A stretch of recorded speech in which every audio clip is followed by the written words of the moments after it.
35ویں national games کی مشعل لاہور سے اسلام آباد پہنچ گئی ہے. اسلام آباد اولمپک ایسوسی ایشن کے سیکریٹری، پاکستان اسپورٹس بورڈ کے افسران اور کھلاڑیوں نے مشعل کا استقبال کیا. تفصیل محمود مسلم سے.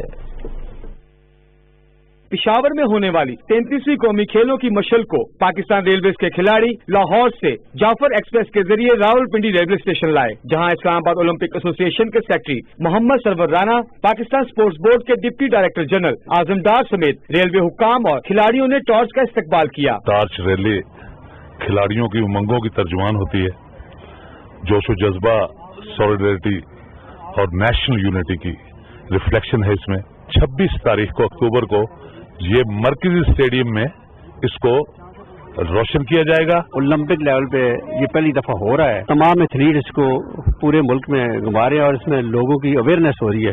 یہ ایک بہت اچھا اقدام ہے. قومی کھیلوں کی مشعل کو اسلام آباد کے مختلف مقامات پر لے جایا جائے گا، جہاں وفاقی وزیر ڈاکٹر فہمیدہ مرزا، کمانڈر ناگ navy commodore Hamid Hussain, director army sports directorate brigadier Zaheer Akhtar, Begum Ishrat اشرف، سابق ورلڈ چیمپئن جہاں شیر خان سمیت نامور کھلاڑی اور آفیشیل مشعل تھامیں گے. ہمارے ہینڈ اوور ہوئی ہے اور ہم آگے اپنے کھلاڑیوں کو منتقل کریں گے. بہت زیادہ خوشی محسوس کر رہے ہیں کہ کافی عرصے بعد نیشنل گیمز ہو رہی ہیں ہمارے یہاں پہ. تمام جتنے بھی ایتھلیٹس ہیں، ہمارے ایتھلیٹس وغیرہ سب اس چیز کا بے چینی سے انتظار کر رہے تھے. ہماری کوشش ہوگی کہ ہم اس میں بہتر پرفارم کر سکیں. باکسنگ بھی ہماری اچھی ہے، انشاءاللہ میڈل لے کے آئیں گے، ایتھلیٹکس بھی میڈل لے کے آئیں گے. اسلام آباد کے بعد مشعل آزاد کشمیر اور گلگت بلتستان کا رخ کرے گی، جہاں سے کاغان کے مقام پر خیبر پختونخوا میں داخل ہوگی. قومی کھیلوں کا انعقاد یقیناً قومی یکجہتی کی علامت ہے، اور اس طرح کے کھیل یقیناً نہ صرف پاکستان کے نوجوان بلکہ ہر طبقہ فکر کے لیے یقیناً خوش آئند ہوتے ہیں. محمود مسلم، پاکستان ٹیلی ویژن نیوز، راولپنڈی.